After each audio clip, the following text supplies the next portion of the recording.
Hey guys, it's Prince Rich with Rich Technology Group, and I'm also joined by my wonderful co-host, Sunita Alistair. How are you today, Sunita? I'm good, Prince. I hope you're doing well now.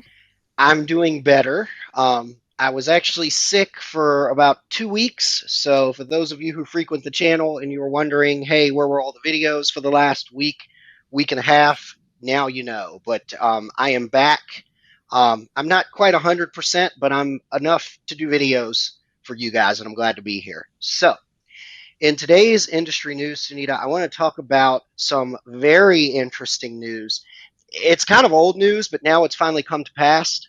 The FCC has officially ruled, or the deadline has officially been set for the inevitable cancellation of analog phone service, which is also known as POTS service. So, for those of you who are watching, and Sunita, you may not know this because I don't think you were working here when I did this video. I did a video back in early 2019 that was called Analog Phone Service Will Be Getting Discontinued Soon.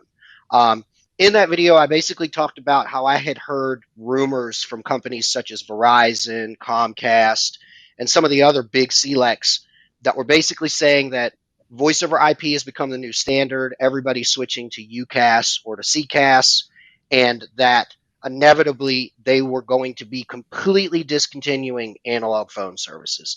The rumor was out there, but it was true. Like there were some companies that have firm dates, some that didn't.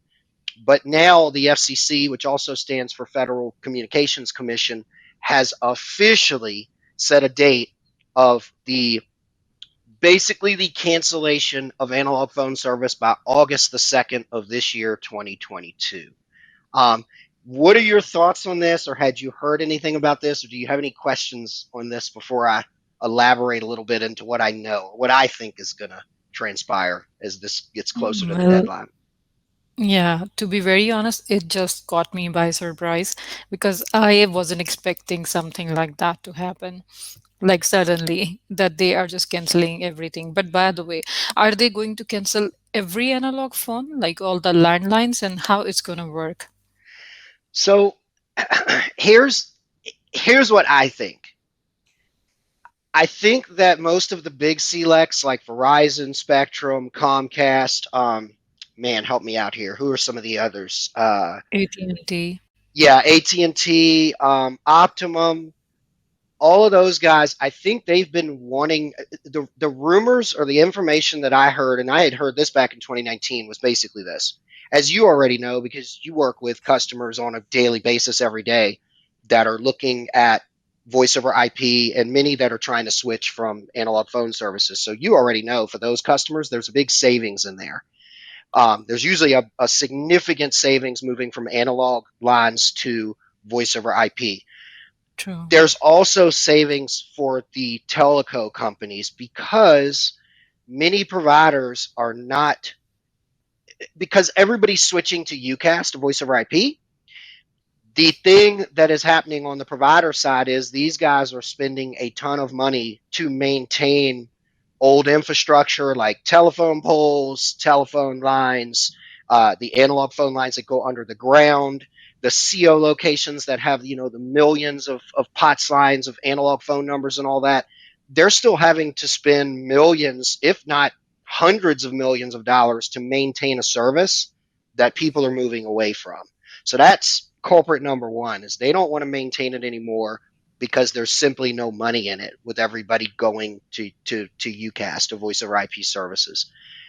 To answer the second part of your question about how is this going to happen, are they just going to totally cancel it or what? They've been trying to force people to get off of this service for years. Like I've seen all the dirty tricks. For example, I was just talking to a customer. I want to say it was about 2 weeks ago, uh, and 3 weeks ago. It was before I got sick. I was talking to a customer on the phone that literally said, "I'd like to talk with you or Sunita to switch services."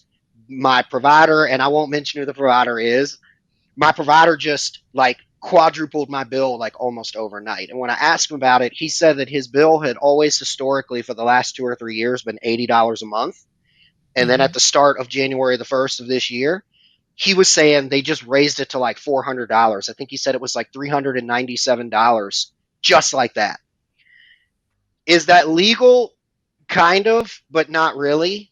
And then the other thing is before the FCC ruling, providers couldn't really force somebody off the service because there were laws in place to protect people from losing their phone numbers. Like you got to figure a business, if they've had phone numbers that are important to them, that people know what they are, they're on business cards, they're on social media, they're on the website, they're in the phone book. Who does anybody even use a phone book anymore? I don't know, but they're in the phone book, and there were laws put in place by the FCC to protect people from just arbitrarily being canceled and lose those phone numbers, which could hurt their business or bankrupt their company. Now, the FCC has kind of put the legal parameters or ramifications in place to where all bets are off. I think at this point, once you go past that August the 2nd, 2022 date, if they raise they can do whatever they want to get you off the service. They can cancel your service arbitrarily. They can probably raise your bill to whatever they want it to be, and you have no legal recourse. You can't go to court and fight it. I think now the FCC has basically kind of put the parameters in place to protect both sides, to allow the providers a way out legally to not have to support the services anymore. But in fairness, while I think all of that is still kind of dirty, in fairness, if we're being honest, and you know this because we work with UCAS all day, we work with people that are making the switch every day, all day. People really need to get off the old telephone service. It lacks features. There's like a 30 to 60% and sometimes higher savings in going to voice over IP over analog service. So even if you go to the FCC's website, they have a whole page that talks about the benefits of voice over IP. It talks about the benefits of virtual meetings. It's a whole page dedicated to showing people, hey, this is why virtual meetings through the internet and voice over IP, i.e., phone service through the internet, is a more, not only more cost effective for you, but it's more feature rich, it's more beneficial for you than the old phone services. So I hope that answers all your questions. But before we wrap this up, any other thoughts, questions for me, or concerns on what's going on? Well, it just answers everything. It really does. But what I'm thinking, I'm kind of feeling sad that old school stuff is going, but at the same time, as everything is going to get upgraded, as you said, it includes more features, more efficiency, you can say, more Yeah, convenience. So definitely it's going to benefit everybody at the same time. So yes, we are just stepping into the future and there are changes required every time. So that's okay, I think. yeah. And what you just said, that's essentially what the big telecom providers and the FCC is doing. Is they're forcing advancement. They're forcing people technologically to evolve and to advance. I mean, I don't look at this any differently than, I'll give you three examples. I don't look at this any differently than when the carburetor on old cars became an old thing. And people that had their muscle cars and all that, oh, I'll never go fuel injection. I'm going to use a carburetor forever. But now you can't buy a car with a carburetor. I mean, now it's not just fuel injected. Now you've got the electric cars that don't use fuel at all. So while the carburetor had its time, it had its glory days. I mean, if we're being honest, fuel injected and electrical cars, they're better on the environment. They're less cost for the owner. Yeah, I mean, yeah, even though they cost more to manufacture, which means they cost more for the consumer to buy, they have a lower cost of ownership over time. I also don't look at this any differently than when CDs and DVDs went out of style. And Yeah. everybody complained and was like, oh my God, how will we ever survive without CDs and DVDs? And now it's like, think about it. Now you don't have to buy CDs and DVDs, which were costly. They were costly to maintain. You had to have a DVD and a CD player. Everything's just all digital in the cloud or just on your on your iPad or on your iPhone or Android. So I don't look at this any differently than that. I think it's just another advancement in technology along the path of human evolution is essentially kind of what it is. And now it's Yeah. communications time to do it. So And I in a good way. Yeah. yeah, yeah. it's like I said, I think there's going to be a lot of people that are upset about it, but I mean, isn't that the case with everything when things evolve and advance technologically in the market? I think that's always the case. Remember the flip phones? Remember when people had the dumb, we call them the Oh, dumb I had phones? one. Yeah. and, and everybody had the dumb flip phones, and then everything wasn't flip anymore. It was just a flat phone and a smartphone, and people Even couldn't get even over it. yeah, and there aren't any batteries anymore. The phone batteries, whenever it just fell Exactly. off, I remember. Yeah. Yeah. And it's like now everybody's on their phones all the time. People can't live without their phones. So people adapted and just essentially, I hate to say it this way for you guys, the viewers who are using analog phone services. Sunita and I, we sell UCAS and voice over IP service all day. And I can honestly tell you, there's a great savings in it compared to analog phone service, and it does more. So you're essentially paying less for something that does significantly more, offers you more mobility.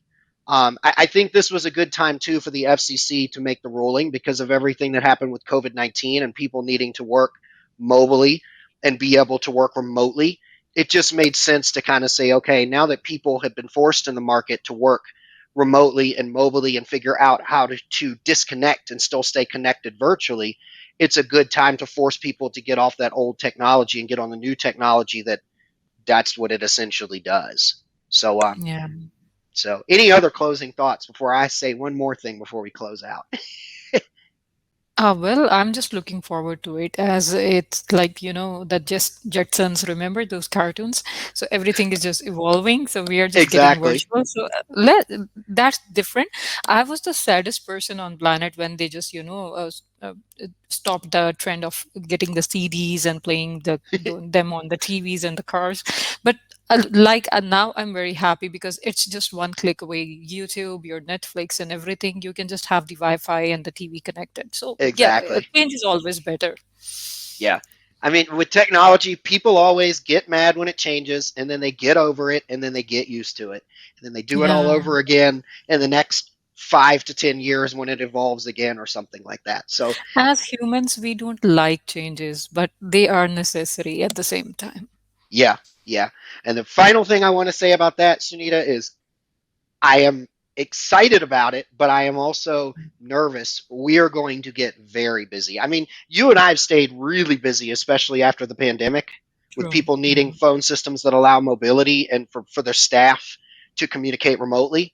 But I think that now that there's been a firm deadline set on the elimination of plain old telephone service, I think that we're going to get much busier. So I'm nervous, but I'm also ready to dive in. Yeah. Same. So, so anywho, for those of you who are watching, if you're watching this and you're using analog phone service and you're thinking, well, crap, now that I know what the deadline is, I better get, my ducks in a row and I better get switched over. This is what Sunita and I do all day, every day is we consult with people that contact us through our website or through the YouTube channel or through our social channels and say, hey, this is what I need in a phone system, but I'm not sure which VoIP service provider out there makes the most sense. Um, Sunita and I represent pretty much every major voice over IP service provider out there on the market, as well as all the major internet service providers. So give us a shout. You'll get access to our special pricing, but you'll also get access to our free consulting, and we'll match you up with the right provider that makes the most sense for what you need. As always, Sunita, thank you so much for being here. Thanks for having me. And as always, you guys know this is Prince Rich and Sunita Allister, your go to folks with Rich Technology Group for the best deals on business phone and internet service in the United States. We'll catch you guys again in the next video.